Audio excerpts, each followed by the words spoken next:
a atuação vergonhosa do nosso Vascão. E agora, olhando para a tabela de classificação do Campeonato Brasileiro, ficou ainda mais difícil, né?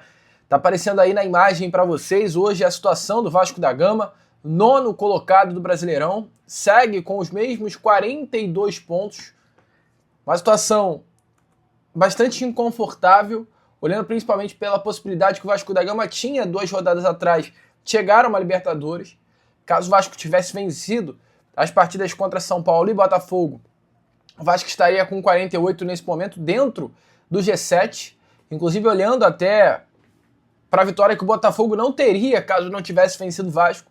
O Vasco estaria até mesmo na 6ª colocação, a 1 ponto apenas atrás aí, aliás, a 4 pontos atrás do Bahia, bem coladinho ali no G5, mas agora é olhar para frente. Ficou difícil? Ficou distante. O Vasco tem 42. O Fluminense hoje entra em campo contra a equipe do Mirassol no Maracanã.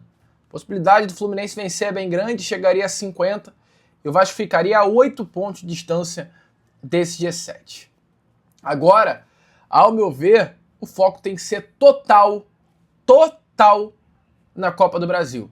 Até porque o Fluminense vencendo hoje, ainda restando mais 5 partidas, normalmente essa nota de corte é 56, acredito que essa nota de corte para o G7 vai ser ainda maior e o Vasco chegar a uma pontuação maior do que 56 nesse Campeonato Brasileiro seria inclusive muito difícil. Então é focar na Copa do Brasil, é se preparar com os jogos que ainda restam de Campeonato Brasileiro. O Vasco ainda terá mais 6 partidas pela frente, é utilizar esses 6 jogos como preparação e montar esse exército, né, para essa grande guerra contra o Fluminense no dia 11 de dezembro. O técnico Fernando Diniz, inclusive, foi perguntado ontem exatamente sobre essa questão da Libertadores. Qual é a situação? Se o Vasco está distante, não está? Tem chance, não tem? Ele respondeu da seguinte forma. Quando tiver chance, a gente tem que tentar buscar a vaga na Libertadores. Esses 2 jogos a gente tinha, para mim, jogo em casa, vencer, e aqui a gente... E hoje, né, o jogo do São Paulo foi um jogo diferente de hoje. O jogo do São Paulo a gente jogou bem, a maior parte do jogo, hoje a gente não jogou bem praticamente em nenhum momento do jogo. São derrotas muito distintas.